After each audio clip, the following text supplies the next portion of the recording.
മത്തായി സുവിശേഷത്തിന്റെ 14:21 മുതൽ 23 വരെ വാക്യങ്ങളിൽ യേശു ജെറുസലേമിനെ സമീപിക്കവേ ശിഷ്യന്മാരോട് പറഞ്ഞു, എനിക്ക് ജെറുസലേമിലേക്ക് പോകേണ്ടിയിരിക്കുന്നു. അവിടെ വെച്ച് ഞാൻ വധിക്കപ്പെടുമെന്നും ഉയർപ്പിക്കപ്പെടുമെന്നും ശിഷ്യന്മാരെ അറിയിച്ചു തുടങ്ങി. പത്രോസ് അവനെ മാറ്റി നിർത്തി തടസ്സം പറഞ്ഞു, കർത്താവേ, ഇതൊരിക്കലും നിനക്ക് സംഭവിക്കാതിരിക്കട്ടെ. യേശു തിരിഞ്ഞു പറഞ്ഞു, സാത്താനെ, എന്റെ മുന്നിൽ നിന്ന് പോകൂ. നിന്റെ ചിന്ത ദൈവികമല്ല, മാനുഷികമാണ്.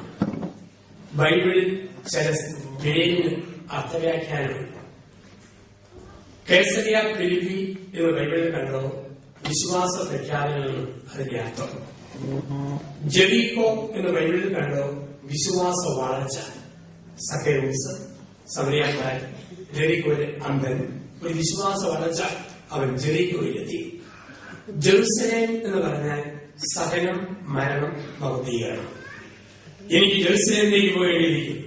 സഹിക്കുവാൻ, മരിക്കുവാൻ, മഹത്വപ്പെടുവാൻ മനുഷ്യപുത്രൻ ജെറുസലേമിലേക്ക് പോകണം.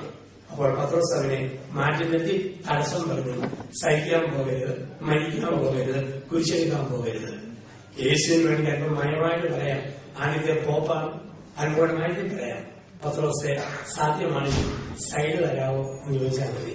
പക്ഷെ പറയുന്നവർക്കറിവോ സാത്താനെ എന്റെ മുന്നിൽ നിന്ന് പോകും. സാത്താൻ എന്നത് ഹീബ്രു പദമാണ്.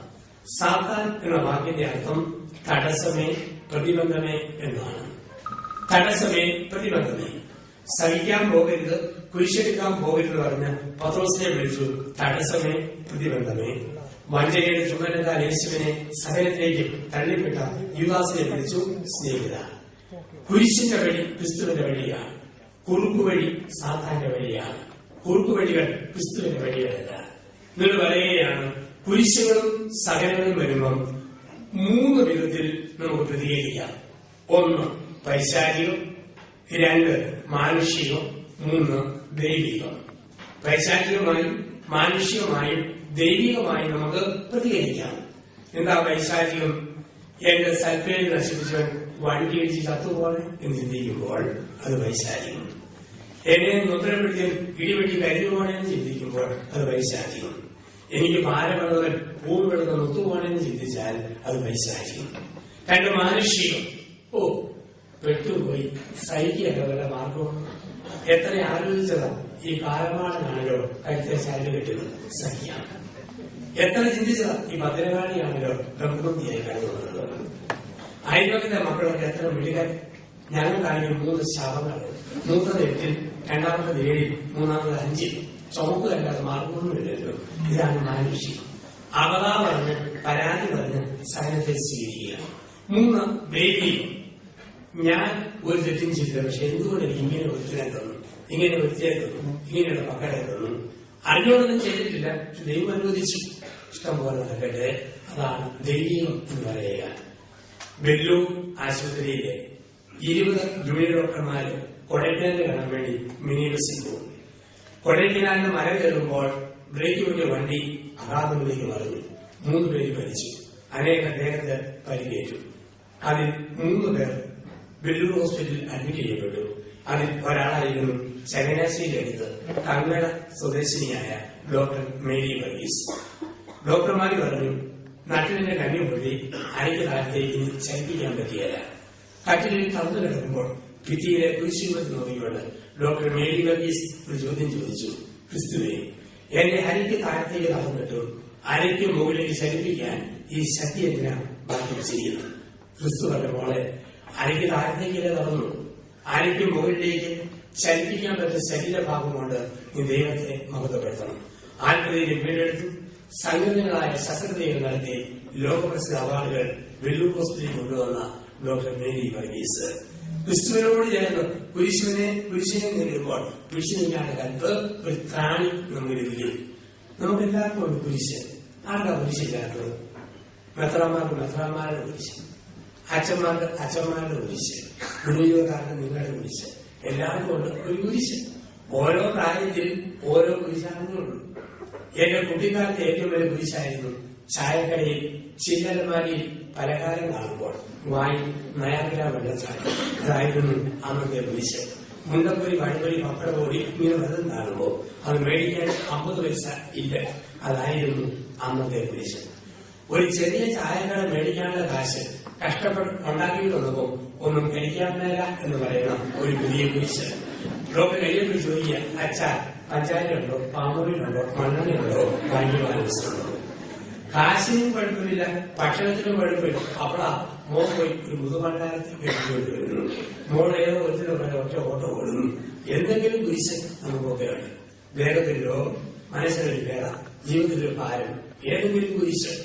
അത് നമ്മുടെ ജീവിതത്തിന്റെ യാത്രയാണ് കുരിശ്. അതുകൊണ്ടാണ് കർത്താവന്മാരാകെ ചെല്ലുമ്പോൾ അവസാനത്തെ പ്രാർത്ഥന എന്താ?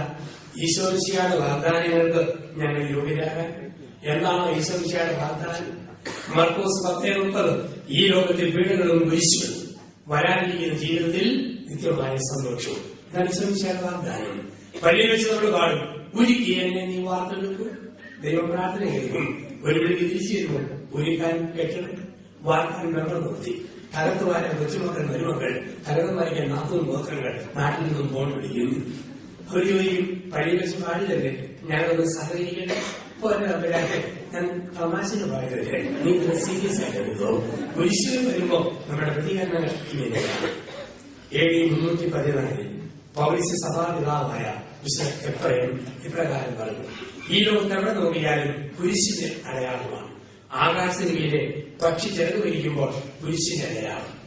കപ്പൽ വെള്ളത്തിലൂടെ കിഴക്ക് പടിഞ്ഞാറും തെക്ക് വടക്ക് ഓടുമ്പോൾ കപ്പൽ വെള്ളത്തിൽ കുരിശടയാളം ഇടുന്നു. കർഷകൻ കലപ്പോട് ഭൂമി ഉഴുതു മരിക്കുമ്പോൾ അവൻ ഭൂമിയിൽ കുരിശടയാളം ഇട്ടിട്ട് പോകുന്നു.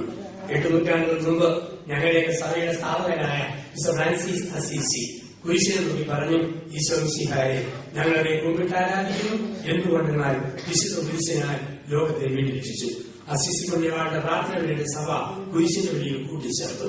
അപ്പൊ ഈ കുരിശിന്റെ ഒരു ജീവിതം എല്ലാവർക്കും ലോകത്ത് സകലർക്കുമുണ്ട്. കുരിശിന്റെ ജീവിതം പരിശുദ്ധ ദൈവമാതാവിന് കുരിശുണ്ടായി.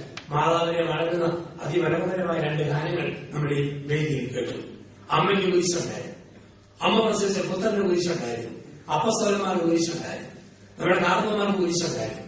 ഗൾഫിൽ ആദ്യമാദ്യം ഞങ്ങൾക്ക് ഒരുപാട് സഹനങ്ങളുണ്ടായിരുന്നു. ആർക്കാ കുരിശില്ലാത്തത്? മാതാവിന്റെ സഹനമില്ലേ? ഒന്ന് ചിന്തിച്ചു നോക്കിയേ. മറിയം പരിശുദ്ധാത്മാവിനാൽ ഗർഭിണിയായി കാണപ്പെട്ടപ്പോൾ ആരെങ്കിലും മറിയത്തിന്റെ വയറെ നോക്കിയാണ് കൈകൊട്ടി പാടിയോ? അമ്മേ അമ്മേ തായേ, അമ്മയ്ക്കേറോ മോനെ. എല്ലാം തിരിച്ചു മേരി വൈകിട്ട് കൊച്ചിന്റെ അപ്പനാരാ? ഇതാണ് ആദ്യത്തെ ചോദ്യം. മറിയം പറഞ്ഞ കാണും, ദൂതം പറഞ്ഞായിരുന്നു സഹകരിക്കുമെങ്കിൽ പരിഹരിക്കാമെന്ന് പറഞ്ഞ് തന്നിട്ട് പോയതാ. ഡിസംബർ 20 നക്ഷത്രം കഴിയുമ്പോൾ കാര്യം വ്യക്തമാവും. ഇന്ന് ഉണ്ടക്കല്ലെടുത്തെറിയും, അന്ന് വെറുതെ വിടും. വൈകി വരുന്ന കൊച്ചിന്റെ അപ്പനാരാണ് കാണിക്കാൻ പറ്റാതെ വേദനിക്കുന്ന പരിശുദ്ധയമ്മ. ഇനി മോനെ പ്രസവിക്കുന്ന സമയമായി, ഒരു സ്ഥലമില്ല പ്രസവിക്കാൻ. ലോകത്ത് ഏതോ ഒരു സ്ത്രീക്കും പ്രസവ സമയം വരുമ്പോൾ എല്ലാവരും സംവിധാനം ചെയ്തു കൊടുക്കും.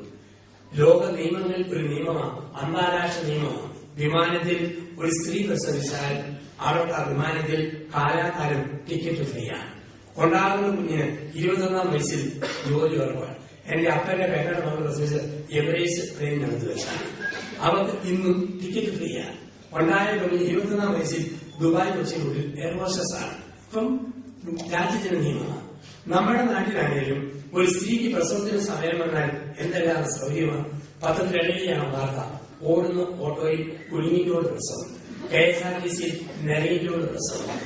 6 മാസം മുമ്പ് വരെ കേരളത്തിലെ ചില റോഡിലൂടെ യാത്ര ചെയ്താൽ ഗർഭിണികൾ മാത്രമല്ല ആളുകൾ പോലും പ്രസവിച്ചു.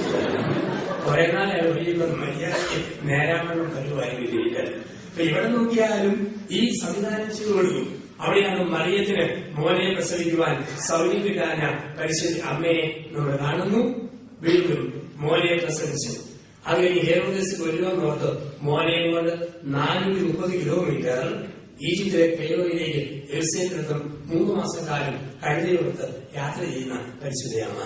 വീണ്ടും തിരിച്ചു വന്നപ്പോൾ ഹെരോദസിന്റെ പിൻതലമുറക്കാരെ കൊല്ലുമെന്ന് മേടിച്ച് നസ്രത്തിൽ ചെന്ന് ഒളിച്ചു പാർക്കുന്നു.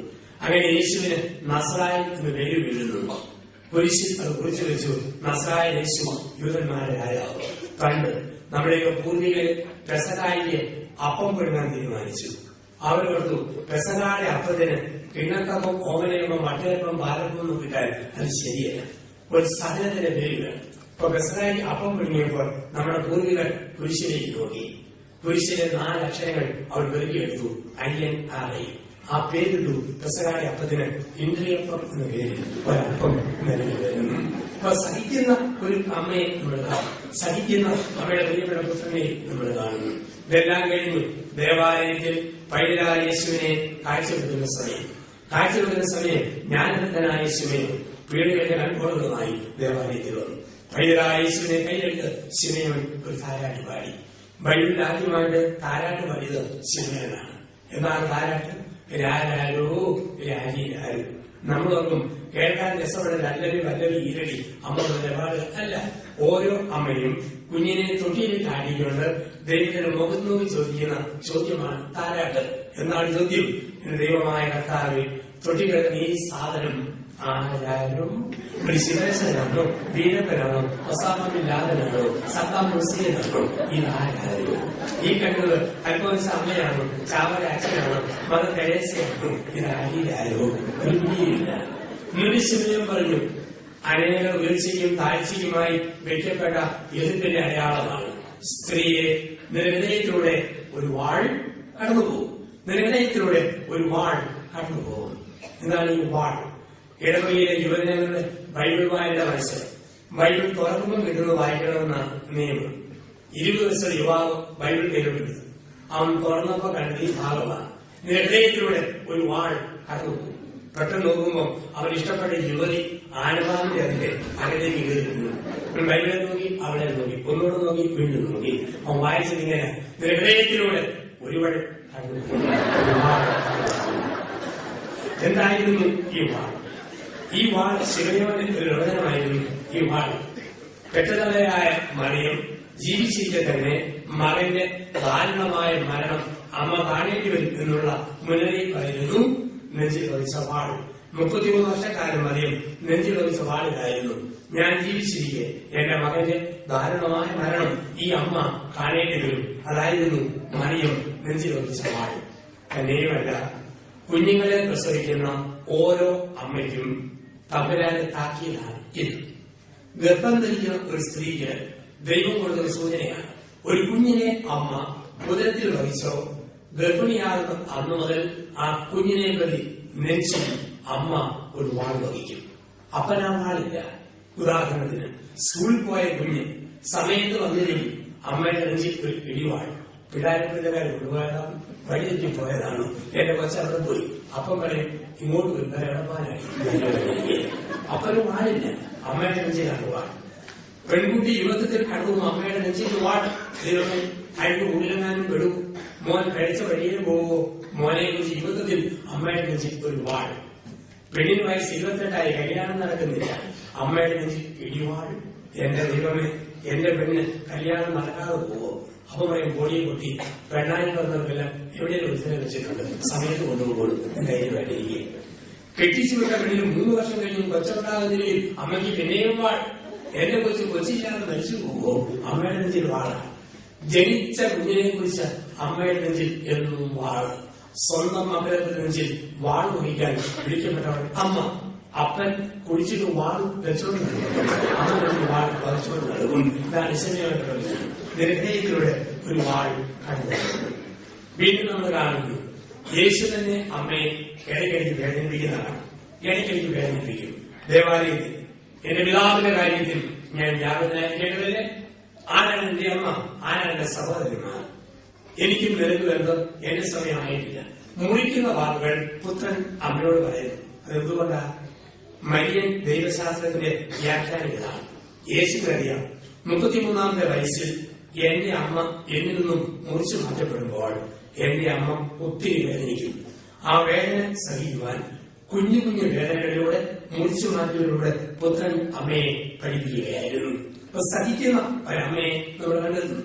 വീണ്ടും കുരിശിൻ ചുവട്ടിലെ അമ്മ മറിയിൽ നിന്ന പാറമേൽ കുരിശിൽ നിന്ന് വലിയ ചോരത്തുള്ളികൾ ചോപ്പുചാരങ്ങൾ സൃഷ്ടിച്ചു. ആ പാറയിൽ നിന്ന് മറിയം കുരിശിലേക്ക് നോക്കി 33 വർഷം മുമ്പ് നസറത്തിൽ ആവർത്തിച്ചു, ഇതാ കർത്താവിന്റെ ദാസി, നിന്റെ ഇഷ്ടം പോലെ എന്നിലും എന്റെ പ്രിയമകനിലും നിറവേറട്ടെ. സഹിക്കുന്ന അമ്മ യേശുവിന്റെ ശരീരം മാതാവിന്റെ വഴിയിൽ കിടത്തി.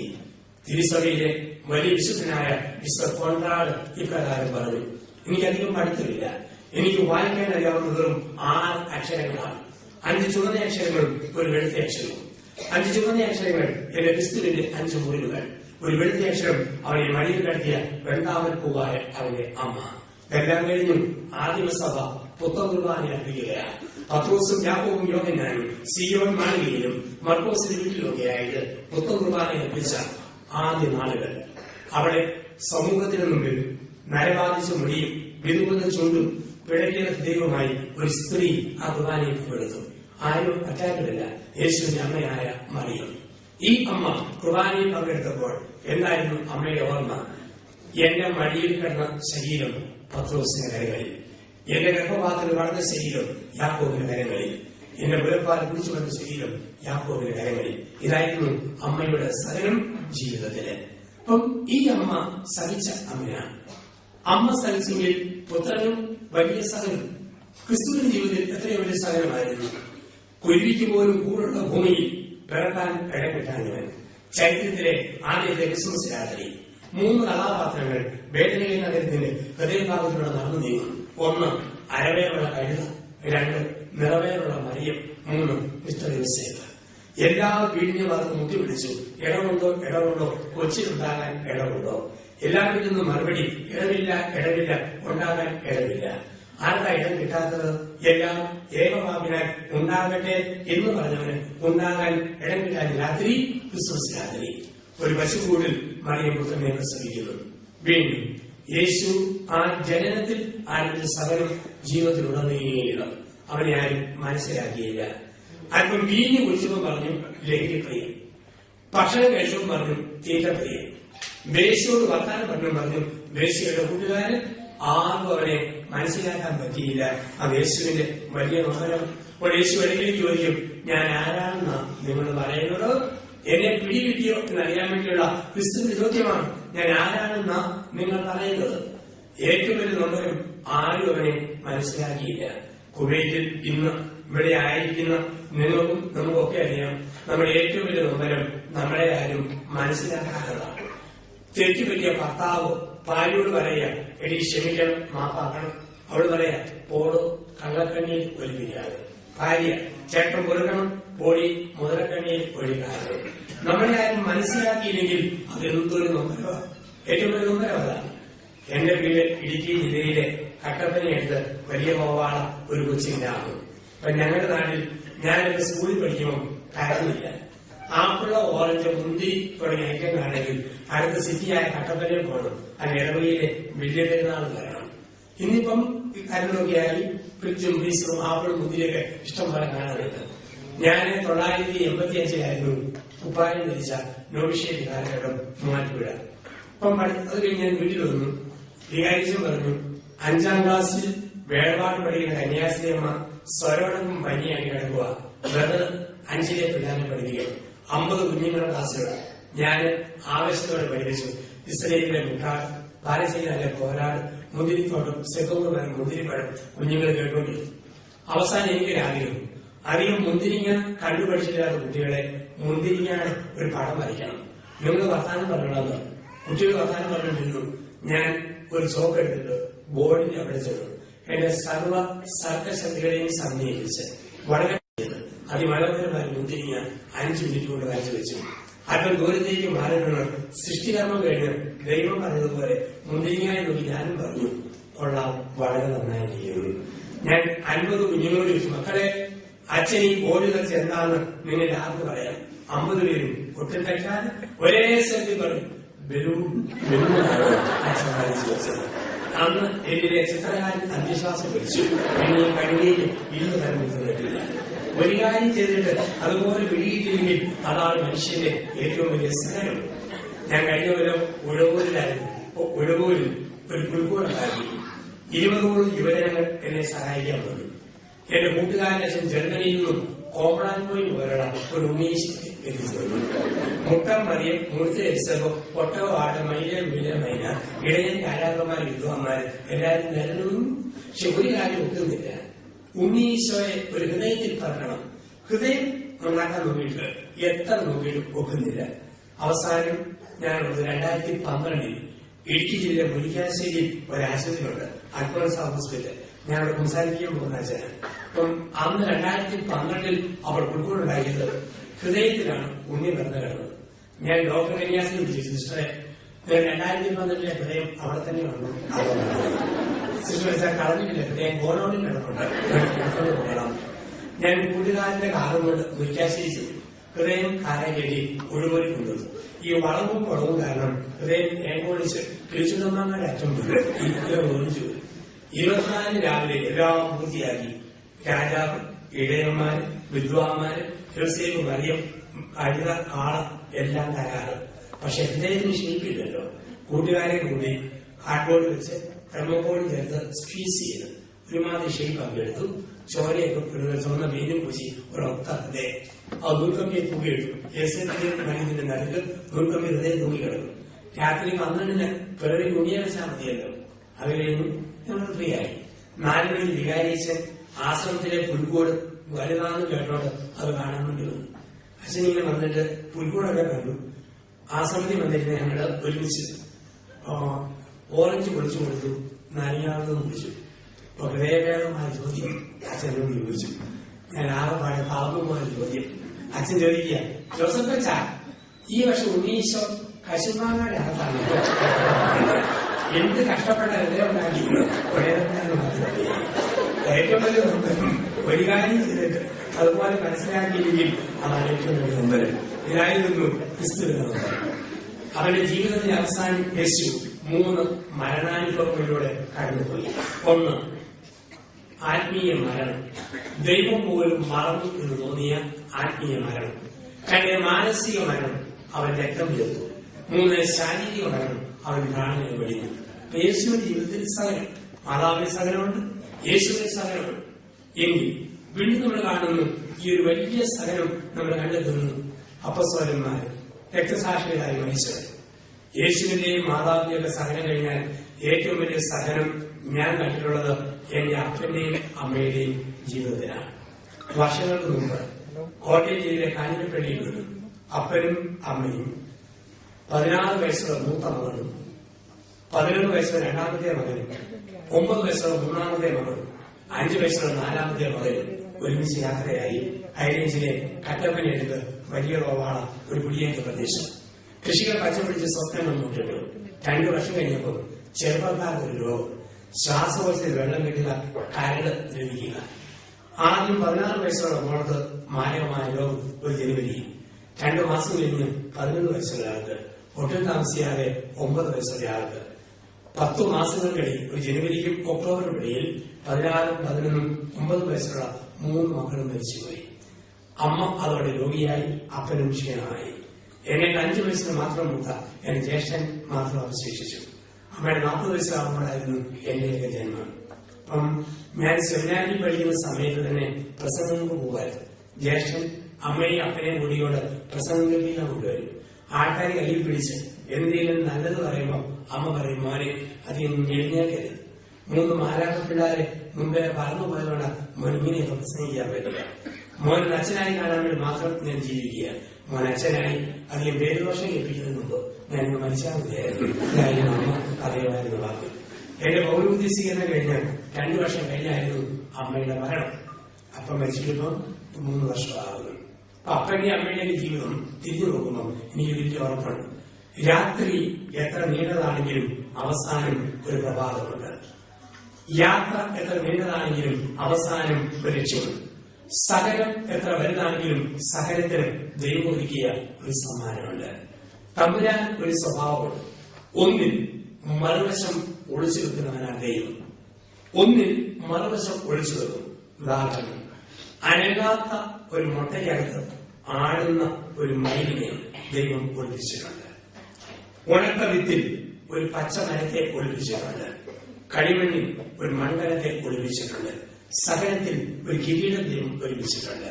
സഹനത്തിനരികിൽ ഈ ചിന്തകളും ഈ ബോധ്യങ്ങളുമാണ് നമ്മളെ പിടിച്ചു നടത്തേണ്ടത്. കുരിശില്ലാത്ത ജീവിതത്തിൽ സഹനമുണ്ട്, അത് ദൈവം ഒരുക്കുന്ന ഒരു സമ്മാനമുണ്ട്. പദ്ധതി പലപ്പോഴും നമ്മൾ പരസ്യം കാണും. ഞായറാഴ്ചകളിൽ വിവാഹത്തിന്റെ പരസ്യമാണ്. എന്താണ്? മസ്കറ്റിൽ ബിസ്ക്കറ്റ് ഉണ്ടാക്കാൻ പോയ മതിയെ കുട്ടിക്ക് അനുയോജ്യനായ വരനെ ആവശ്യമുണ്ട്. പൊക്കം, വണ്ണം, മുടിയുടെ നിറം, ശമ്പളമൊക്കെ എഴുതി വെച്ചിരിക്കും. മസ്കറ്റിൽ പോകാനും ബിസ്ക്കറ്റ് ഉണ്ടാക്കാനും സാധ്യതയുള്ളത് മുൻഗണന. ഇന്ന് നമ്മുടെ ഈ നോമ്പുകാല ധ്യാനത്തിൽ ഇന്ന് തമ്പുരാൻ പറയുന്നു, എനിക്ക് ശിഷ്യന്മാരെ ആവശ്യമുണ്ട്. പൊക്കം, എന്തൊക്കെ പൊക്കം വേണം? ലൂക്ക 19:1-10 വരെ വാക്യം. ഇതാണ് ശിഷ്യത്തിന്റെ പൊക്കം. ക്രിസ്തുവിനെ എത്തി നോക്കാനുള്ള മനസ്സ്. സക്കേവൂസിനെ പോലെ സക്കേവൂസ് മരത്തിലിരുന്ന് ക്രിസ്തുവിനെ എത്തി നോക്കി. ഇതുപോലെ 3 സ്ഥലങ്ങളിൽ ക്രിസ്തുവിനെ എത്തി നോക്കണം. 1 വിശുദ്ധ കുരിശിൽ, 2 വിശുദ്ധ കുർബാനയിൽ, 3 വിശുദ്ധ ബൈബിളിൽ. അവരെ എത്തി നോക്കാനുള്ള മനസ്സ്, ശിഷ്യത്തിന്റെ പൊക്കം. എന്തേലും വണ്ണം വേണം? ലൂക്ക 13:24. ഇടുങ്ങിയ വാതിലിലൂടെ കണ്ണു വന്നപ്പ വണ്ണം വേണം. ആരോഗ്യം, മത്തായി 16:24. അനുദിനം നിന്റെ കുരിശുമെടുത്ത് എന്റെ പിന്നാലെ വരാനുള്ള ആരോഗ്യം. ബോധ്യം, ഫിലിപ്പിയർ 4:13. എന്നെ ശക്തനാകുന്ന ക്രിസ്തുവിൽ എനിക്കെല്ലാം സാധിക്കുന്ന സമ്മാനം, മർക്കോസ് 10:30. ഈ ലോകത്തെ പീഡകളും കുരിശുകളും വരാനിരിക്കുന്ന ജീവിതത്തിൽ നിത്യമായ സന്തോഷവും. തൂക്കം, ബൈബിൾ തൂക്കം പറഞ്ഞിട്ടില്ല. തൂക്കം നമ്മൾ കണ്ടെത്തണം. കുരിശിന്റെ ഒരു വശത്ത് യേശു തൂങ്ങിക്കിടക്കുമ്പോൾ കാലിയായ മറുപുറത്ത് കയറി അവനോടൊപ്പം തൂങ്ങിക്കിടക്കുമ്പോൾ പറഞ്ഞത് ആരോട് വീഴരുത്, അത്രയും തൂക്കം വേണം.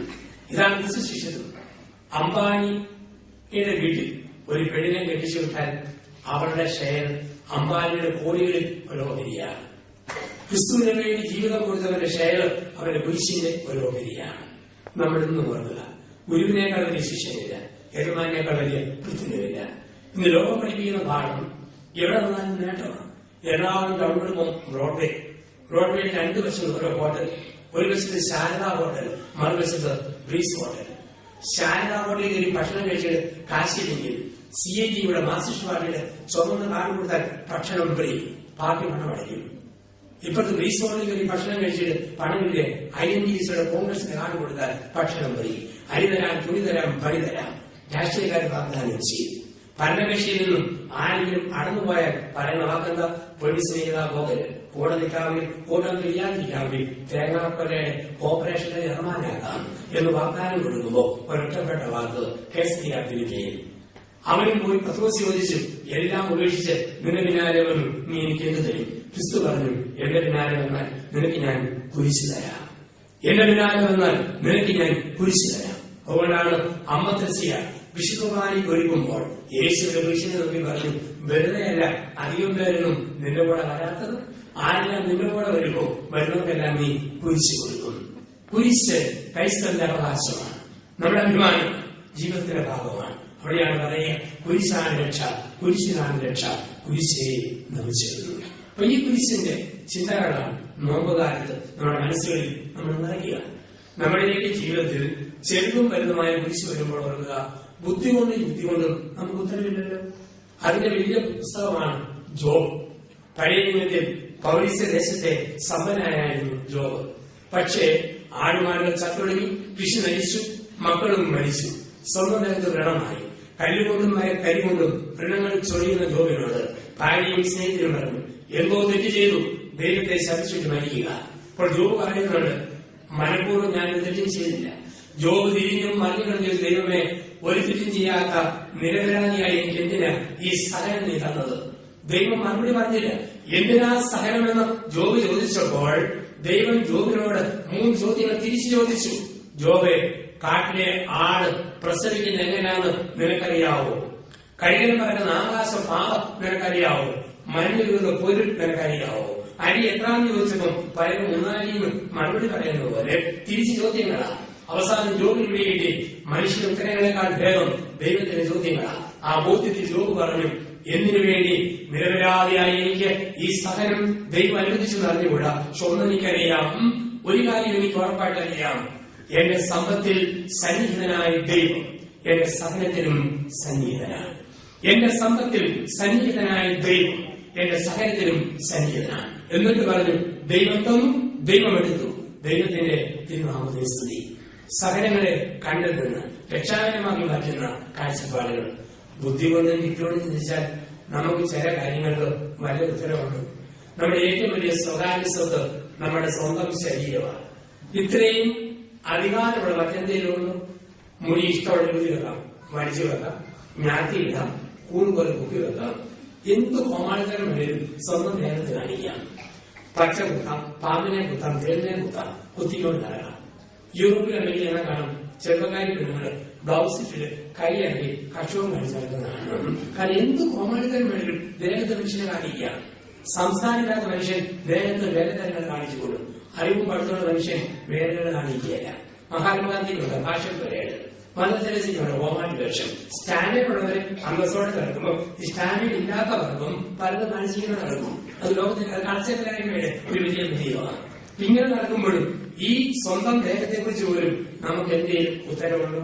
ഓർത്ത് നോക്കിയേ, ജനിച്ചപ്പോൾ ദൈവം നമുക്ക് എല്ലാ അവയവങ്ങളും തന്നു, ഒരെണ്ണം മാത്രം തന്നില്ല. കൈ തന്നു, കാല് തന്നു, വാ തന്നു, വയറ് തന്നു. ദൈവം തരാത്ത ഒരേ ഒരു അവയവം പല്ല്. ജനിച്ചപ്പം പറയും പല്ലില്ല. ഏതാനും നാൾ കഴിഞ്ഞപ്പോ വെള്ളിപ്പൂ മുട്ടുപോലെ കുമ്പളങ്ങ കുരു പോലെ വായിയത് പല്ല് വന്നുണ്ടാകുന്നു. 5 or 6 വയസ്സാകുമ്പോൾ കൈ വരികയില്ല, കാല് വരികയില്ല, വായിലെ പല്ല് മൂടോടെ പറഞ്ഞു പോകും. പിന്നെ വീതിയുള്ള കലകത്തില് മത്തങ്ങാത്തൂര് പോലെ വായിക്കകത്ത് വീണ്ടും വന്ന് നടക്കും. 10 or 70 വയസ്സാകുമ്പോൾ മൊഴി നനിക്കും, തൊലിക്ക് ചുളിവ് വീഴും, പല്ല് മൂടെ പറഞ്ഞു പോകുന്നു. ചെറിയ ആൾക്കാർ ജീവിതകാലം മുഴുവൻ മോളിക്ക് വഴുപ്പ്, പല്ലിന് പുഴുപ്പ്, എലികളുടെ കരിപ്പ്, ഒരു കുഞ്ഞാൻ മരപ്പ്, വല്ലാത്ത കഷ്ടപ്പാട്. ചെല്ലുന്ന എന്റെ അച്ഛ കാര്യമാണ് പ്രാർത്ഥിക്കണം, അല്ലാത്ത പല്ലുവേദന പിന്നെ ഭാഗ്യത്തിന് പല്ലായതുകൊണ്ട് കൈ വെച്ച് പ്രാർത്ഥിക്കാവുന്ന ചോദിക്കില്ല, ദൂരെ നിന്ന് പ്രാർത്ഥിക്കാവൂ. പലപ്പോഴും ഞാനൊരു ദൈവമേ, എന്റെ വായില് എന്റെ ബെല്ലിലെ നഖം നീണ്ടു വരുമ്പോ നഖം വെട്ടി വെച്ച് ടിപ്പ് ടോപ്പാണ് വെട്ടി നിർത്താറ്. ഇതുപോലെ കേടും കൊത്തും പല്ലും കുടുംബമുള്ള സകലമായ പല്ലുകളിൽ കീഴോട്ട് നീട്ടി വെച്ചാൽ ഒരു പല്ലുവെട്ടി വെച്ച് ടിപ്പ് ടോപ്പാണ് വെട്ടി നിർത്താം. പക്ഷെ ഇന്നുവരെ സംഭവിച്ചിട്ടില്ല. ഉത്തരം കിട്ടാത്ത ചോദ്യമായിട്ട് വായിലെ പല്ല് ഇന്നും അവശേഷിക്കുന്നു. കോട്ടയം മെഡിക്കൽ കോളേജിലെ ഡെന്റൽ ഡിപ്പാർട്ട്മെന്റിലെ പ്രൊഫസറോട് ഞാൻ ചോദിച്ചു, മനുഷ്യൻ ജനിക്കുമ്പോൾ പറ്റില്ല, പിന്നെ കേൾക്കുമ്പോൾ പറയുന്നു, ക്രിറ്റിസിസം വല്ലതുണ്ടോ? ഡോക്ടർ പറഞ്ഞു, പൊന്നി ജോസഫ് അച്ഛ ഇതുകൊണ്ട് കൊനിഷ്ഠ ചോദ്യം എന്നോട് ചോദിച്ചാൽ പഠിക്കാൻ പറഞ്ഞാൽ പഠിക്കും, അടിക്കാൻ പറഞ്ഞാൽ അടിക്കും, വെക്കാൻ പറഞ്ഞാൽ നോക്കും. വായിലെ പല്ലിനെ കുറിച്ച് പോലും നമുക്ക് ഉത്തരവില്ല.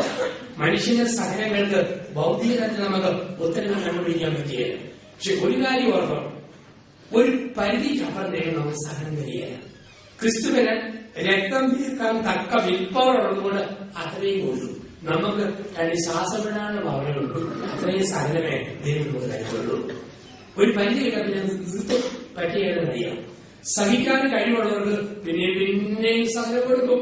അതുപോലെ സമയത്ത് കൊച്ചുദശയായി നമ്മുടെയൊക്കെ പഴയകാല അമ്മച്ചമാർക്ക് സഹിക്കാൻ കഴിവുള്ളവർക്ക് പിന്നെയും സഹനം. സഹിക്കാൻ കഴിയില്ലാത്തവരുടെ സഹനം യേശു മേടിച്ചിട്ട് കുരിശി തൂങ്ങിക്കിടന്ന് പറയും, ഇതിനെ ഇത്രയും സ്നേഹിക്കുന്നു. ദൈവത്തിന്റെ സ്വഭാവം നമുക്ക് ഒരു പരിധി എങ്ങനെ തരികയാണ്. നമ്മുടെ എറണാകുളത്ത് നിന്നും അങ്കമാലി ഭാഗത്തേക്ക് പോകുമ്പോൾ ഏടപ്പള്ളി കഴിയുമ്പം ഇടതുവശത്ത് ഒരു ചെറിയ ഹോട്ടലാണ്. ആ ഹോട്ടലിന്റെ പേരാണ് ഹോട്ടൽ അൺലിമിറ്റഡ് ഫുഡ് സർവീസ് എന്നാണ്. പരിധിയില്ലാത്ത കണക്കില്ലാത്ത ഭക്ഷണം, ഹോട്ടൽ അൺലിമിറ്റഡ് ഫുഡ് സർവീസ്. രാവിലെ 11-നും ഉച്ചയ്ക്ക് 3-നും ഇടയിലാണ് കിട്ടുന്ന ഐറ്റങ്ങൾ. വെള്ളച്ചോറ്, നല്ല പച്ചമോര്, ഇഞ്ചി ചതച്ചിട്ട്, കരിവേപ്പില ചേർത്തിട്ട്, മുളക് അരിഞ്ഞിട്ട്, സവോളയും ചേർത്തിട്ട്, നല്ല ഒന്നാന്തരം മോര്. വെള്ളച്ചോറ്, വെള്ളമോര്. ആ കൂട്ടത്തിൽ കിട്ടും ചെറിയ വെള്ളയ്ക്കയുടെ മോഹയ്ക്കയുടെ വരണ്ടയോ അല്പം തോരൻ, ചെറിയ അല്പം, പിന്നെ അല്പം മത്തിപ്പീര കൺമുഷി പോലെ ഇങ്ങനെ വെച്ചിരിക്കും. തൊട്ടിപ്പുറത്ത് നാരങ്ങയുടെ മാടച്ചർ നോക്കിക്കൊണ്ട് കഴിക്കാൻ വേണ്ടി വെച്ചിരിക്കും. 25 രൂപയും അൺലിമിറ്റഡ് ഫുഡ് സർവീസ്. കറികൾ ഒരിക്കലും പിന്നെ കിട്ടിയല്ല, ചോറും മുഴുവൻ. ഇത് നോക്കുക, നക്കുക, കൺവേർട്ട് ചെയ്യുക. പക്ഷെ അൺലിമിറ്റഡ് ഫുഡ് സർവീസ് ചോറ് എത്ര വേണമെങ്കിലും കിട്ടും. 5-6 കോളേജ് പിള്ളേരുണ്ട്, 7 റൗണ്ട് ചോറ് പൊരിച്ചു, മോര് പൊരിച്ചു, ഒരു വയറ് വീർത്ത് വരിക. അപ്പൊ വെള്ളം നനച്ച് പൊന്നു മക്കളെ, നിനക്കൊക്കെ ഭയം അറിഞ്ഞില്ല, അൺലിമിറ്റഡ് അല്ലേ, ഇനി വേറെ. അപ്പൊ വെളുക്കുന്ന സപ്ലൈ പറയുക, പൊന്നു മക്കളെ അൺലിമിറ്റഡ് ഇല്ലടാ, ഒരു ലിമിറ്റഡ്. എത്രയായാലും ജീവിതത്തിൽ ഏത് സഹനത്തിലും അവസാനം ഒരു പരിധിയാണ്, അതിനപ്പുറം കൊണ്ടുപോയില്ല. അപ്പൊ സഹനങ്ങളെ ദൈവം നമുക്ക് തരുമ്പോൾ അതിനെ ഒരു പരിധിക്കപ്പുറത്തേക്ക് കൊണ്ടുപോകുന്നില്ല. തൃശ്ശൂരിൽ വളരെ സമ്പന്നനായ ഒരു മനുഷ്യൻ, അരിക്കച്ചവടക്കാരൻ, അദ്ദേഹത്തിന് 5 ലക്ഷം രൂപ ലിക്വിഡ് ക്യാഷ് കഴിഞ്ഞു. ഒരു സ്വർണ്ണക്കടക്കാരൻ സ്നേഹിതൻ വായ്പ ചോദിച്ചു, ആ പണം കൊടുത്തു. 3 നാൾ കഴിഞ്ഞ് വണ്ടിയമ്പലത്തിൽ സ്വർണ്ണക്കടക്കാരൻ മരിച്ചുപോയി. കൊടുത്തതിന് കയറിയില്ല. സാധാരണ കട പൊട്ടി, അരിക്കടയും കൂട്ടുകയായി. പൈസയില്ല, പിടിച്ചു ചെയ്യാനുള്ള മാർഗങ്ങളില്ല. അന്ന് ബിസിനസ് തന്നെ തകർന്നു. ഈ അരിക്കച്ചവടക്കാരന് 23, 21, 19 വയസ്സുള്ള 3 പെൺമക്കൾ. 3 വർഷക്കാലം പിടിച്ചു നിന്നും, പക്ഷെ മുമ്പോട്ട് ജീവിതം കൊണ്ടുപോകാൻ പറ്റുന്നില്ല. അവസാനം അപ്പനും അമ്മയോട് തീരുമാനിച്ചു പൊട്ടാസ്യം സൈനൈഡ് ചോറ് കലർത്തി കഴിക്കുക, കഴിച്ചിട്ട് ജീവിതം അവസാനിപ്പിക്കുക. ആ തീരുമാനമായിട്ട് 2-3 മാസങ്ങൾ. ഒരു ഞായറാഴ്ച തൃശൂർ പുത്തമ്പള്ളിയിൽ കുർബാനയ്ക്ക് പോകുന്നു. ഈ ഭർത്താവും ഭാര്യയും മക്കളും ഒക്കെ കൂടി ആൾക്കാരോട് ചേർന്നു. അവസാനത്തെ കുർബാന, അത് കഴിഞ്ഞ് ജീവിതം അവസാനിപ്പിക്കാനുള്ള തീരുമാനം. ആദ്യം മുതൽ ശ്രദ്ധിച്ചു എന്തെങ്കിലും ആശ്വാസത്തിന്റെ സന്ദേശം ദൈവം തരുന്നുണ്ടോ. പ്രാരംഭ പ്രാർത്ഥന, സുവിശേഷം, പ്രസംഗം, അവസാനം ഒന്നും ഒരു വ്യക്തതയില്ല. അവസാനം കഴിഞ്ഞ കുർബാനയുടെ പകുതിക്കാലമാകുന്ന സമയത്ത് ഒറ്റ പ്രാർത്ഥന അച്ഛൻ തിരിച്ചു പ്രാർത്ഥിച്ചു. കർത്താവായ ദൈവമേ, നിന്റെ പ്രിയപുത്രൻ ഞങ്ങളെ പഠിപ്പിച്ചതുപോലെ അവിടുത്തെ പീഡാനുഭവത്തിന്റെ സ്മരണ ഞങ്ങൾ ആചരിക്കുന്നു. കർത്താവായ ദൈവമേ, നിന്റെ പ്രിയപുത്രൻ ഞങ്ങളെ പഠിപ്പിച്ചതുപോലെ അവിടുത്തെ പീഡാനുഭവത്തിന്റെ സ്മരണ ഞങ്ങൾ ആചരിക്കുന്നു. കരമടിച്ചതുപോലെ തോന്നി. കുർബാന കഴിഞ്ഞു, പുറത്തിറങ്ങി. ഭർത്താവ് ഭാര്യയും പരസ്പരം നോക്കിക്കൊണ്ട് പറയും, പീഡാനുഭവം ആരംഭിച്ചതുള്ളൂ, കുരിശുമരണവും പുനരുത്ഥാനവും കാത്തിരിക്കുന്നു. ആത്മഹത്യയല്ല പോലെ തൊട്ടടുത്ത മണിച്ചു. ശിശേഷനോട് പണം മേടിച്ചു. 5 പേർ ഒരുമിച്ച് കൊളത്തുകയിൽ ജ്ഞാനമന്ദിരത്തിൽ ധ്യാനിക്കാൻ പോയി. തിരിച്ചു വന്നു.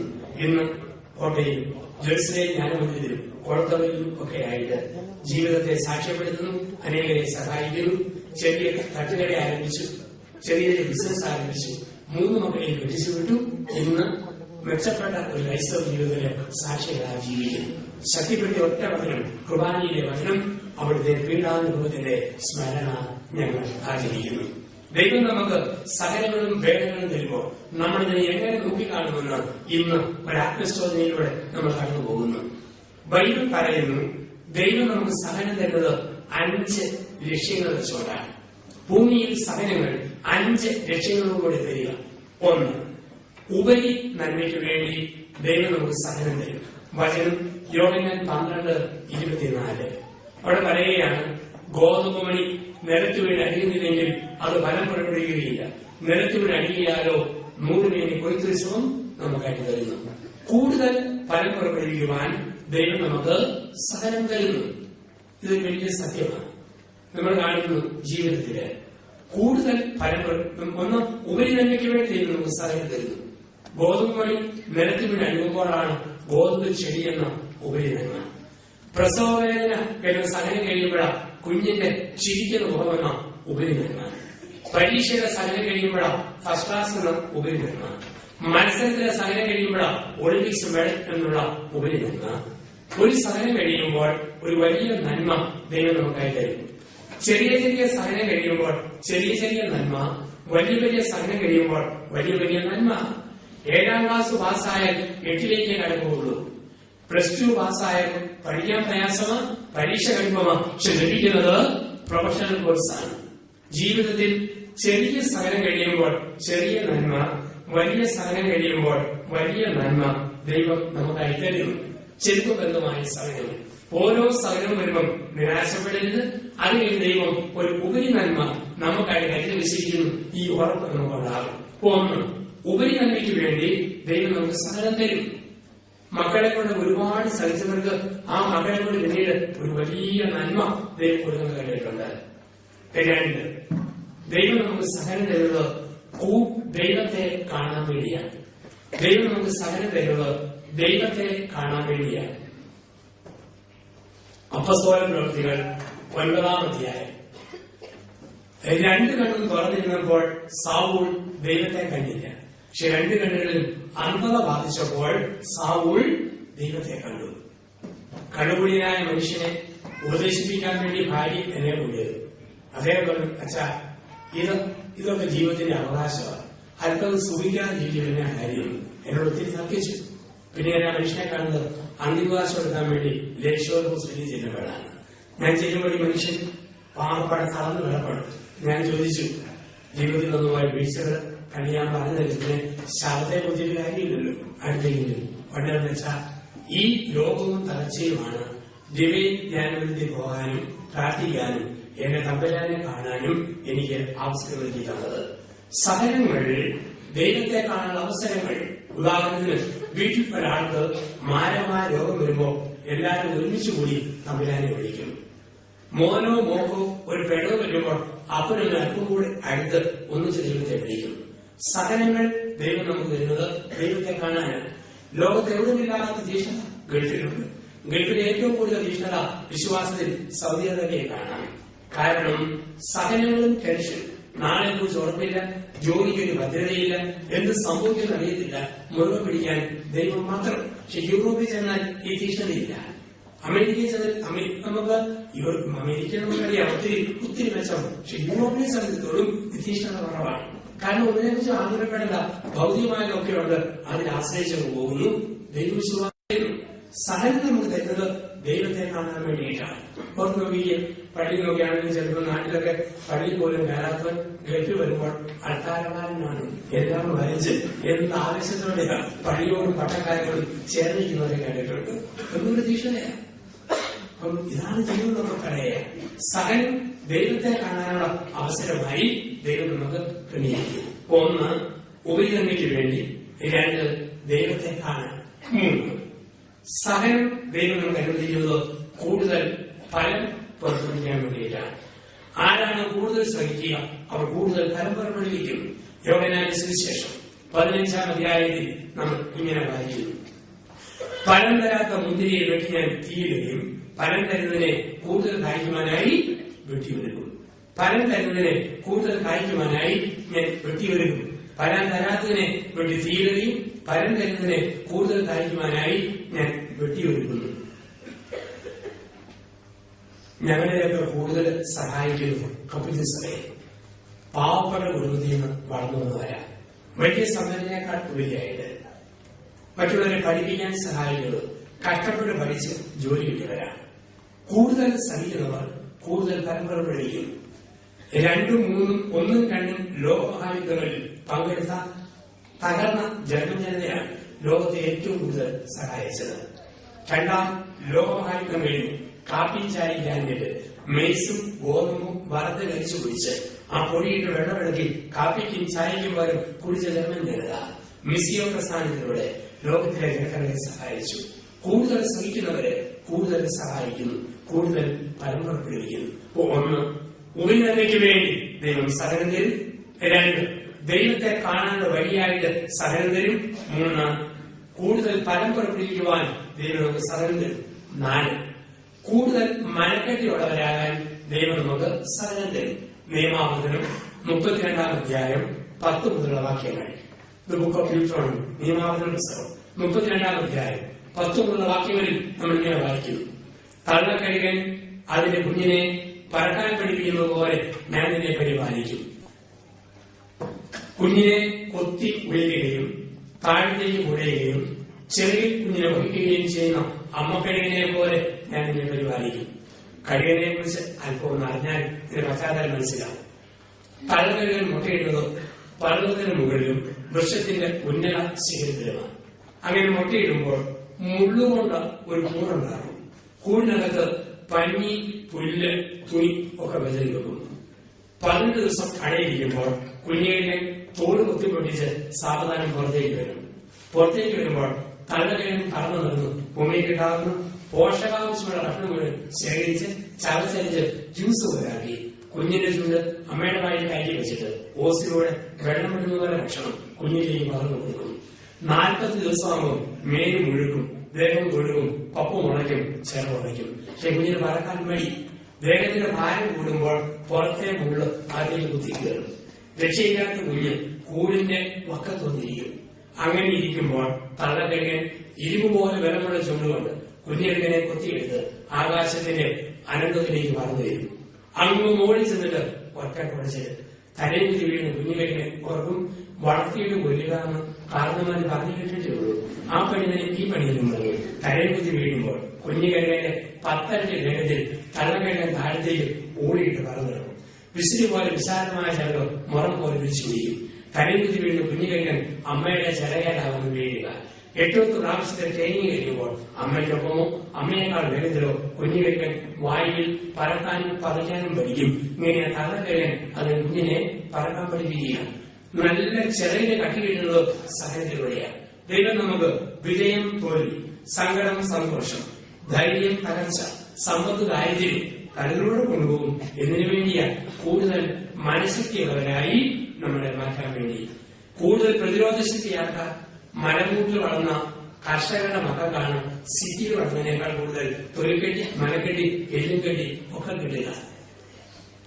ഞങ്ങള് പട്ടക്കിടിയിൽ കൂടിയുള്ള പല അച്ഛന്മാർക്കും രാജകീയമായ പല രോഗങ്ങളും അവരുടെ ദേഹത്തെ ബാധിച്ചപ്പോഴും എനിക്ക് കാര്യമായ വലിയ പരിക്കുകളൊന്നുമില്ല. അച്ഛനായിട്ട് 20 വർഷം പനിയായിട്ട് പോലും കിടന്ന് ഒരു ചെറിയ പിതാപ്രസവം പോലും ഇന്നുവരെ മുടങ്ങിയിട്ടില്ല. കാരണം ഹൈറേഞ്ചിലെ മലമൂട്ടിൽ നടന്നു പഠിച്ചു. കുട്ടിക്കാലം ഒത്തിരി അറിഞ്ഞു. 10 മൈൽ നടന്നു PG വിദ്യാഭ്യാസം.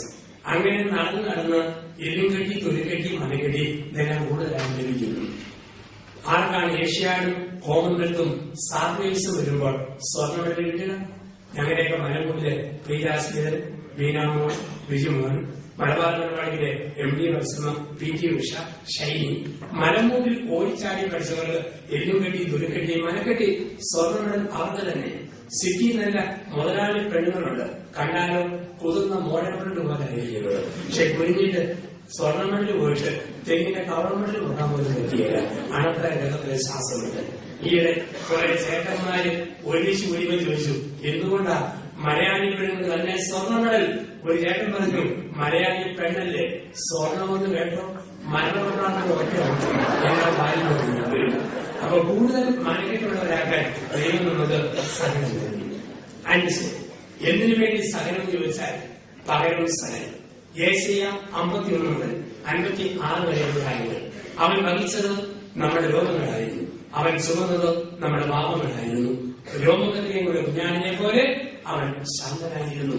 ഒരു പകരം സഹനം ലോകത്തെവിടെയുമുണ്ട്. ഒരു പകരം സഹനം. അട്ടപ്പാടി ഒരു വെള്ളിയാഴ്ച പ്രസവത്തിന് വേണ്ടി പിടിച്ചു. പ്രസവം കഴിഞ്ഞാൽ പോരുമ്പോൾ ആദിവാസികളുടെ ക്ഷേത്രത്തിന്റെ 31 സ്റ്റെപ്പിൽ ഒരു സ്ത്രീ കിടന്ന് ഉരുളുന്നു. മകന്റെ സർക്കാർ ജോലിയിൽ സ്ഥിരനിയമനം കിട്ടാൻ വേണ്ടി അമ്മയുടെ സഹനം. വേറൊരു സ്ത്രീ കവിളിൽ ശൂലം കുത്തി നാരങ്ങായും കോർത്ത് നടക്കുന്നു. ഭർത്താവിന് രോഗം വിട്ടുമാറാനുള്ള ഭാര്യയുടെ സഹനം. പതിനെങ്ങാനും ധ്യാനമന്ദിരത്തിൽ നിത്യാനന്ദ കപ്പേളയിൽ കുഞ്ഞുങ്ങൾ പരീക്ഷയ്ക്ക് പോകുമ്പോൾ മുട്ടുകുത്തി 3 മണിക്കൂർ കൈവിരിച്ച് കൊന്നിരിക്കുന്ന അമ്മമാരെ കണ്ടിട്ടുണ്ട്. അമ്മയുടെ സഹനം മക്കളുടെ വിജയം, അധ്യാപകരുടെ സഹനം വിദ്യാർത്ഥിയുടെ നേട്ടം, ഡോക്ടറുടെ സഹനം രോഗിയുടെ വിടുതൽ. എവിടെയെല്ലാം സഹനമുണ്ടോ ഒരു നന്മ പെട്ടെന്ന് വരും. കുരിശിൽ യേശു സഹിച്ചപ്പോഴാണ് ശതാധിപൻ മാനസാന്തരപ്പെട്ടത്. ഇവൻ സത്യമായും ദൈവപുത്രനാണ്. എസ്തഫാനോസിന് സഹനം കണ്ടപ്പോഴാണ് സാവൂൾ മാനസാന്തരപ്പെട്ട് പൗലോസായി മാറിയത്. ഇന്ന് നമ്മുടെ ജനത്തിന്റെ ഇറാഖിലെ സൈന്യം, സിറിയയിൽ, ലിബിയയിൽ, ലോകത്തിന്റെ വിവിധ ഭാഗങ്ങളിൽ ആരൊക്കെയോ ശ്രമിക്കുമ്പോൾ ഇന്ന് കത്തോലിക്ക സഭ ലോകത്തിലെ 1ാം ശക്തിയായി മാറി. 124 കോടിയാണ് നമ്മൾ ഇന്ന്. അനേകം കൊല്ലപ്പെട്ടപ്പോൾ, അനേകം രക്തസാക്ഷികളായി ശ്രമിച്ചപ്പോൾ, പണ്ട് വത്തിക്കാന്റെ വധക്കൊന്നുകളിൽ, റോമിൻ ആംഫി തിയേറ്ററുകളിൽ ഭൂരിപടങ്ങൾ നമ്മുടെ പൂർവികരെ കടിച്ചു കീറിയിട്ടുണ്ട്. അങ്ങനെ കടിച്ചു കീറിയപ്പോഴും അവിടെയും വളർന്നു വന്ന സഭ രക്തസാക്ഷിയുടെ ചുടുനിണത്തിൽ തടച്ചുകൊള്ളുന്ന സഭ. ഇതാണ് സഹനമെന്നൊക്കെ പറയുക. ഓരോ ഗവൺമെന്റും മാറി മാറി വരുമ്പോൾ നമ്മുടെ പള്ളികൾ പൊളിച്ചിട്ടുണ്ട്, സ്ഥാപനങ്ങൾ തകർത്തിട്ടുണ്ട്. പക്ഷേ പലതരം ശവക്കലറ ഈ ഭൂമിയിൽ വീഴുമ്പോൾ കത്തോലിക്ക സഭ വളരും. ഇന്ന് ലോകത്തെ ഏറ്റവും വലിയ സംഭവമാണ്. ചില പേടിതങ്ങ പോലെ പറയുമ്പോൾ അവന്റെ ഇവരെയും പറയേ. പക്ഷെ യഥാർത്ഥത്തിൽ ക്രിസ്തുവിനെ അനുഭവിച്ചവർ വളർന്നു വരുന്ന ഒരു സമൂഹമായിട്ട് ഇന്നും തനിച്ചു വളരുന്നു. അതാണ് നമ്മുടെ സഭയുടെ വളർച്ച. യേശു പറഞ്ഞില്ലേ, ഭയപ്പെടില്ല, ലോകത്തെ ജയിച്ചവർ നിങ്ങളുടെ കൂടെയുണ്ട്. ഗുരുവിനേക്കാൾ ഒരു ശിഷ്യനില്ല, ശിഷ്യനേക്കാൾ യജമാനനില്ല. നമ്മുടെയൊക്കെ ജീവിതം ഒരു കത്തിന്റെ യാത്ര പോലെയാണ്. നിങ്ങൾ എനിക്കൊരു കത്തയക്കും. അത് Joseph Namparikkal saint Joseph provincial house, Kottayam 6. കത്ത് പോസ്റ്റ്മാനെടുത്ത് നോക്കിയിട്ട് നല്ല കവറാണല്ലോ പറഞ്ഞ് ഒരു ഉമ്മയും കൊടുത്ത് കത്ത് പോക്കറ്റിലിട്ടാൽ കുവൈറ്റിൽ നയിക്കുന്ന കത്ത് കോട്ടയത്ത് കിട്ടുകയല്ല. പോസ്റ്റ്മാൻ കത്തെടുത്ത് നോക്കിയിട്ട് ഒരു സീലെടുത്ത് കത്തിന്റെ മോന്ന് നോക്കി ഒറ്റ കുത്തും. പരകത്തിനോട് പൂച്ചിക്കടിയെ മുറുകിക്കടി ഒറ്റയിലേറും. അതിങ്ങനെ കൊരുങ്ങി കത്തകൾ ഒന്നേ കൂടി വളവളമൊക്കെ ചാടി എന്നെ വരും. കോട്ടയത്തെ പോസ്റ്റ്മാൻ കത്തെടുത്ത് നോക്കിയിട്ട് വെറുതെയോ പരിചയമുണ്ട് അച്ഛൻ. ആഹാ, മോന്തയ്ക്ക് മാത്രമേ ഉണ്ടോ, ഇരിക്കട്ടെ പള്ളിക്ക് വരട്ടെ, പുറകിൽ ഒരു സീലും. ഇത്രയും സീലും കുത്തും കൊണ്ടാലേ കുവൈറ്റിലെ കത്ത് കോട്ടയത്ത് എന്നെ കിട്ടും. പിതാവായ ദൈവം അമ്മയുടെ ഗർഭപാത്രമെന്ന് പോസ്റ്റ് ബോക്സ് ചെയ്യും. സ്വർഗം ബിയോന്ന് നെറ്റിയിലെത്തി നമ്മളെല്ലാം പോസ്റ്റ് ചെയ്യും. ഏകമാതാവ് ലോകമാതാവിന്റെ വലിയ പോസ്റ്റ് ഓഫീസിലേക്ക് നമ്മളെ പ്രസവിച്ചു. ഈ ലോകയാത്രയിൽ അമ്മായിയമ്മയുടെ കുത്ത്, നാത്തൂരിന്റെ നോണ്ട്, കെട്ടിയവന്റെ കീഴ്, ഭാര്യയുടെ ചവിട്ട്, മക്കളുടെ ജോലിച്ചിൽ, ഇതെല്ലാം കിട്ടും. ഇതെല്ലാം കിട്ടിയാലേ ദൈവം ഒരുക്കുന്ന സ്വർഗം ബിയോയിൽ നമ്മളൊക്കെ എത്തിച്ചേരും. നമ്മൾ ഇങ്ങനെയൊരു ധ്യാനത്തിലൂടെ കടന്നു പോകുമ്പോൾ ഒരു ചോദ്യം മാറ്റി ചോദിക്കണം ഇന്നു മുതൽ. എന്തിനു വേണ്ടി സഹനം തന്നു ചോദിക്കരുത്, വേറെ ചോദ്യം ചോദിക്കാൻ പഠിക്കണം. നല്ലവർ സഹിക്കുമ്പോൾ എന്ത് സംഭവിക്കും? ഈ ചോദ്യം ഇന്നു മുതൽ നമ്മൾ ചോദിക്കണം. നല്ലവര് സഹിക്കുമ്പോൾ എന്ത് സംഭവിക്കുന്നു? നമ്മളാരും വലിയ തമ്മാടികളോ കുറ്റക്കാരോ ഭാഗ്യങ്ങളൊന്നുമല്ല. പിന്നെ ചുമ്മാ ഒരു കള്ളഭക്തിയോട് പറയും ഞാൻ ഭാഗ്യമാണ്, ആ ഭാഗ്യമാണ്, അത് ചുമ്മാ ശുദ്ധം നുണയാണ്, ഒരിക്കലും സത്യമല്ല. കാരണം ഇങ്ങനെ പ്രാർത്ഥിക്കുന്നവരോട് വരുമ്പോഴേക്കും മിസ്സസ് ഭാഗിനി എന്താണ് വിശേഷം, ഉടനെ കാണാൻ ഭാഗിനെ പോലെ പത്തിയും മുങ്ങിച്ചിരി വരുന്നത് ചുമ്മാ നുണയുടെ പ്രാർത്ഥനകളുണ്ട്. അതിനൊരു അർത്ഥമൊന്നുമില്ല. നമ്മൾ സാമാന്യം വലിയ അന്തസ്സുള്ളവരാണ്, അന്തസ്സാണ് ജീവിക്കുന്നവരാണ്. അപ്പൊ അങ്ങനെയാണെങ്കിൽ നല്ലവർ സഹിക്കുമ്പോൾ എന്ത് സംഭവിക്കും? 3 ഉത്തരങ്ങൾ ബൈബിൾ നമുക്കായി തരുന്നു. 1, നല്ലവർ സഹിക്കുമ്പോൾ അവർ ശാന്തതയിലേക്ക് പ്രവേശിക്കും. രോഗത്തിലും ക്ഷീണത്തിലും ജീവിത സായാഹ്നത്തിലും ബലത്തോടെ നിൽക്കണം, നന്നായിട്ട് ജീവിക്കണം. നല്ലവർ സഹിക്കുമ്പോൾ അവർ ശാന്തതയിലേക്ക് പ്രവേശിക്കും. മഹാത്മാഗാന്ധി നന്നായിട്ട് ജീവിച്ചു. വെടിയുണ്ടേക്ക് വീണപ്പോൾ നിശ്ചലമായ ഒരു വാച്ചും ഒരു കണ്ണടയും താഴെയുള്ളൂ. അത് കണ്ണിൽ പറഞ്ഞു, ഹേ രാം. ജീവിതത്തിൽ വിളിച്ച ദൈവത്തിന്റെ നാമം അവസാനം വിളിച്ചു, ശാന്തതയിൽ പ്രവേശിച്ചു. ക്രിസ്തു മരിച്ചു സഹിക്കുമ്പോൾ അവസാനം പറഞ്ഞില്ലാതെ നിന്റെ കരങ്ങളിൽ എന്റെ ആത്മാവിനെ സമർപ്പിക്കുന്നു. നല്ലവർ സഹിക്കുമ്പോൾ ശാന്തതയിലേക്ക് പ്രവേശിക്കും. എങ്ങനെയാണോ ജീവിതം അങ്ങനെയാണ് ജീവിത അന്ത്യം. നന്നായിട്ട് ജീവിച്ചു അവസാനം ശാന്തത, നന്നായിട്ട് ജീവിച്ചില്ലേ അവസാനം ബഹളം. 80 വയസ്സുള്ള മനുഷ്യൻ മരിക്കാൻ കിടക്കുമ്പോൾ രോഗിലേഖനം എടുക്കാൻ വേണ്ടി വീട്ടുകാരെ വിളിച്ചു. ഞാൻ ചെല്ലുമ്പോൾ ഈ 80 വയസ്സുള്ള അപ്പൻ 500 രൂപയുടെ നോട്ട് ഉടുമ്പടുന്ന പോലെ അണ്ണി പിടിച്ചിരിക്കുന്നു. ഭാര്യയും മകളും ചേർന്ന് വലിക്കുന്നു. വിടിയല്ല, ഞാൻ ഒത്തുവലിച്ചു. നോട്ട് തീരുവെന്നല്ലാതെ വീട്ടിലെ ലക്ഷണമില്ല. മഴത്തിൽ ഞാൻ പോയി ശാന്തമായിരുന്നു. വീട്ടുകാർക്കൊരു നാളെക്കേട് അച്ഛനെല്ലാം കരുതും. ഞാൻ പറഞ്ഞു, നിങ്ങൾ ബുദ്ധിമുട്ടൊന്നും വേണ്ട, കക്ഷി ഒരു വഴിക്ക് പോകുന്നതിന്റെ അത്യാവശ്യ ചെലവിന് അതിനായിരിക്കുന്നുണ്ട്. 85 വയസ്സുള്ള അപ്പൻ, 5 മക്കൾ.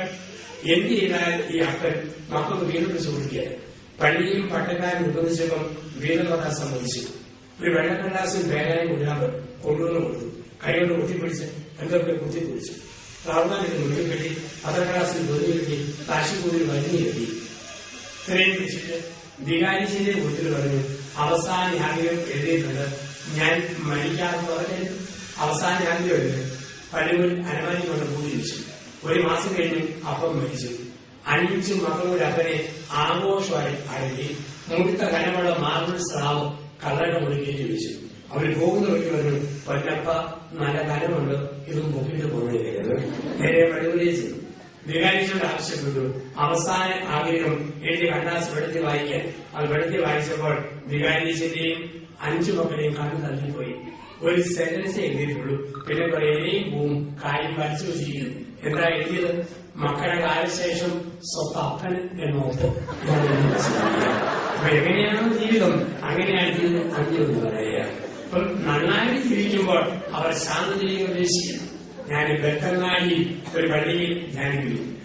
75 വയസ്സുള്ള അപ്പനും 40 വയസ്സുള്ള മോനും കൂടെ പിണക്കത്തിന് കാരണത്തിലും കുഴപ്പം അപ്പന്റെ അല്ല. 3 പെൺമക്കളും ഈ ഒരു മോനുമാണ്. 3 പെൺമക്കളെ നന്നായിട്ട് പിടിച്ചു വിട്ടു. 50 ഏക്കറോളം സ്ഥലമുണ്ട്. മുഴുവൻ കശുവണ്ടി, അടയ്ക്ക, തേങ്ങ, കുരുമുളക് കാത്തിൽ വരും. ഇവന്റെ പേരിൽ ഒന്നും എഴുതി കൊടുക്കുകയല്ല. ഇവന്റെ കൊച്ചിന്റെ പാവാടയുടെ നിറം ചെയ്യുന്ന അപ്പനാണ്. ഒന്നും കൊടുക്കത്തില്ല. എന്റെ കാലശേഷം ഞാൻ കല്യാണം അപ്പന്റെ ചോദ്യം. ഷബിന് പേടി.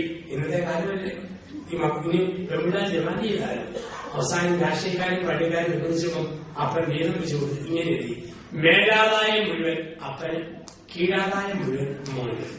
നമ്മൾ ഓർക്കുന്നില്ല ബെത്തങ്ങാടിയിലെ മേലാദായം കീഴാദായം.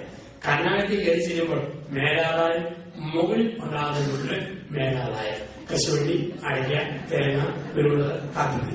കീഴാദായം കാച്ചിക്ക, ചേന, കപ്പ, ഇഞ്ചി, മഞ്ഞൾ.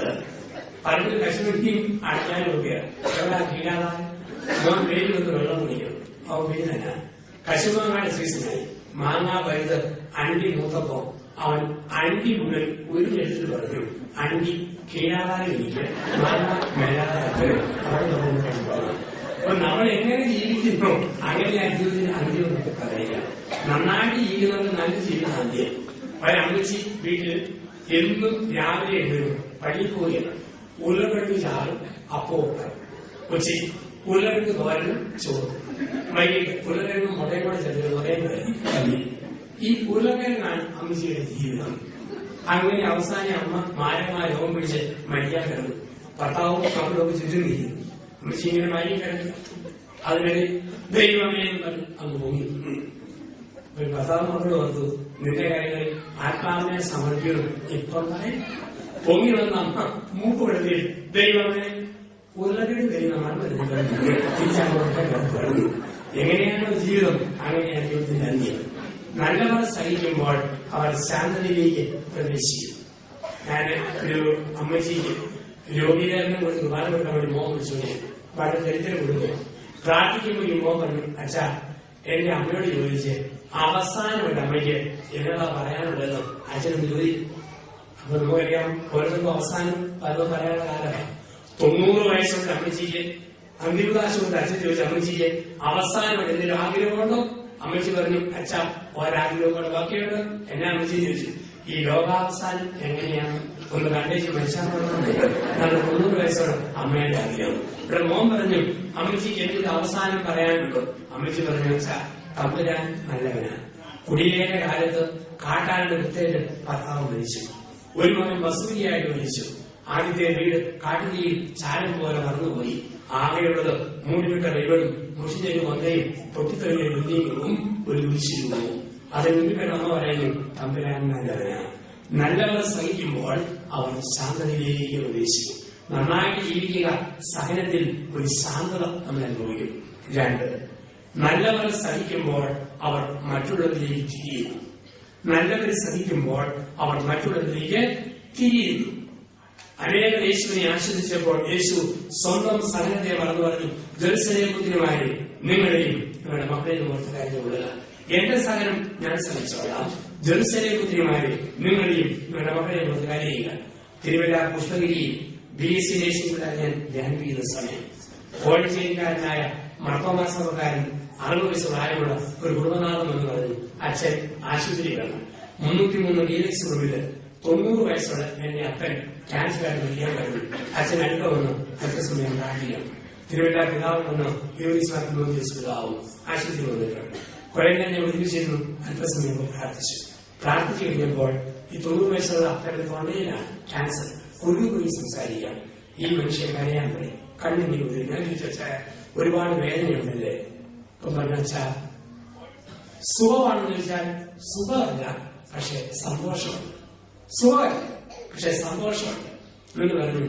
അച്ഛൻ ബൈബിൾ മുഴുവൻ വായിച്ചിട്ട് ഞങ്ങളോട് മോശ ഇസ്രായേൽക്കാരെ ചെങ്കടൽ കണ്ടിയ ഭാഗം അച്ഛനറിയാവുന്നു. ഇവർക്കറിയാം. ജോഷുവ കാനാൻ ദേശത്ത് എത്തിച്ചറിയാം. അച്ഛാ എനിക്ക് ഈ സഹനം ഒരു പ്രശ്നമില്ല. എന്റെ കർത്താവാകുന്ന മോശ ആശുപത്രിയാകുന്ന ഈ കട്ടിലെ ചെങ്കടൽ എന്നെ കടന്നു. എന്നെ ക്രിസ്തു വന്ന ദോഷ സ്വർഗമെന്ന കാനാൻ ദേശത്ത് എന്നെ എത്തിക്കുന്ന ഉറപ്പുണ്ട്. എനിക്കതുകൊണ്ട് പിടിച്ചു നിൽക്കാൻ പറ്റും. കുരിശിന്റെ സന്ദേശം, സഹനത്തിന്റെ സന്ദേശം പഠിച്ച അനുഗ്രഹീതനായ മനുഷ്യൻ സഹനത്തിൽ മറ്റുള്ളവർക്ക് തിരിയുന്നു. ഒരു മനുഷ്യൻ കാരിത്താസിൽ കിടക്കുമ്പോൾ ക്യാൻസർ ബാധിച്ച രോഗി വേദന കൊണ്ട് കോളേജിൽ ഞാൻ ചോദിച്ചു, സഹിക്കാമെന്നില്ലേ? അച്ഛാ സഹിക്കാമല്ല, പക്ഷെ 2-3 വയസ്സുള്ള കുഞ്ഞുങ്ങളെ കണ്ടില്ലേ റേഡിയേഷൻ ഇതിനായിട്ട് കിടക്കുന്നത്. ആ കുഞ്ഞുങ്ങളെ സഹനം കാണുമ്പോൾ 7 പതിറ്റാണ്ടുകളിൽ ജീവിച്ച് എനിക്ക് ഈ സഹനത്തെ സ്വീകരിക്കാൻ പറ്റും. വയറ്റുവേദനോട് പറയുന്ന അമ്മച്ചോട് ചോദിച്ചു, മകനോട് ചോദിച്ചാൽ വേദനയില്ലാതെ മരുന്ന് മേടിച്ചു തരികയല്ലേ? അമ്മയുടെ മകനോട് വെച്ചാൽ അവന് കാശില്ല. ഞാൻ കാശ് ചോദിച്ചാൽ അവൻ കടം മേടിക്കാൻ പോകും. അവന്റെ സഹനം എനിക്ക് കാണാൻ വര. ഞാൻ ഇന്ന് സഹിക്കുക. നല്ലവർ സഹിക്കുമ്പോൾ അവർ മറ്റുള്ളവരിലേക്ക് തിരിയും. 3, നല്ലവർ സഹിക്കുമ്പോൾ ശത്രുത ഇല്ലാതാകുന്നു. യേശുവിനെ ശത്രുക്കൾ കുരിശിൽ തറച്ചപ്പോൾ യേശു ശത്രുതയെ കുരിശിൽ വധിച്ചു. യേശുവിനെ ശത്രുവായി കണ്ടവരുണ്ട്, പക്ഷെ യേശുവിന് ശത്രുക്കളില്ല. അവന്റെ ജീവിതത്തിൽ കുറച്ച് സഹിച്ചു കഴിഞ്ഞപ്പോൾ പറഞ്ഞു, പിതാവേ ഇവരോട് ക്ഷമിക്കണം. ആരോടൊക്കെ? ആണിയടിച്ചവരോട്, ചാട്ടയടിച്ചവരോട്, കുരിശിൽ തറച്ചവരോട്, ഒറ്റിക്കൊടുത്തവരോട്, തള്ളി പറഞ്ഞവരോട്, അന്യായമായി വിധിച്ചവരോട് എല്ലാവരോടും ക്ഷമിക്കണം. അതാണ് ക്രിസ്തുവിന്റെ ക്ഷമ. സത്യം പറഞ്ഞ് ഞാൻ കരുതുന്നു ഓർക്കും, യേശുവിന്റെ സാന്നിധ്യം ഞാനായിരുന്നെങ്കിൽ ഉയർത്താനും കൂടി അവസരം കിട്ടിയില്ലെങ്കിൽ ഞാൻ നേരെ പോയതിനും പുത്താന്റെ 1-ാം ദിവസം പീലാത്തോസിന്റെ കോടതിയിലേക്ക് എഴുന്നേക്കണമെന്ന് പറയും. നീ എന്നെ വിധിച്ചു, കസേരയിലും പാർക്കിൻസണിലോ ഇന്ന് വരച്ചെന്ന് പറഞ്ഞ് ഒരു ശിക്ഷ കൊടുത്തിട്ട് പോകും. യുവദാസനെ ചൊറിയണതിന് പൊടി പറയുകയെ ചൊറിഞ്ഞോട് നടന്ന് നീ എന്നെ ഒറ്റിക്കൊടുത്തവനല്ലേ? 10 ദിവസം ഇരിക്കാതെ കൊടുത്ത് എഴുതുകയില്ലെങ്കിൽ നടക്കാൻ പറ്റിയ നീ എന്നെ കണി പറഞ്ഞവനല്ലേ? അതാണ് മനുഷ്യന്റെ വാശി. ക്രിസ്തുവിന് വാശിയില്ല. അവനെ മുമ്പിലേക്ക് എല്ലാവരെയും അനുഗ്രഹിച്ച് പറഞ്ഞുപോയ ക്രിസ്തു നല്ലവരെ സഹിക്കുമ്പോൾ അവൻ ക്ഷമിക്കാനുള്ള സഹിക്കുവാനുള്ള ശക്തി ദൈവം പ്രദാനം ചെയ്തു. ദൈവങ്ങളെ നമ്മുടെ സഹനങ്ങളെ രക്ഷാകരമാക്കി മാറ്റാം. ദൈവകരങ്ങളെ കൊടുക്കുക. ആ സഹനത്തോട് നമ്മുടെയൊക്കെ സഹനത്തെ ക്രിസ്തുവിന്റെ സഹനത്തോട് ചേർത്ത് വെക്കാം. അവൻ അനുഗ്രഹീതമായ ജീവിതം നയിക്കുവാൻ ദൈവം വിളിക്കും. ഇരുന്നോട് തന്നെ ഒരു ചെറിയ പഴയ ഈരടി നമ്മൾ ഇന്ന് ആലോചിക്കുന്നു. ദുഃഖത്തിന്റെ പാന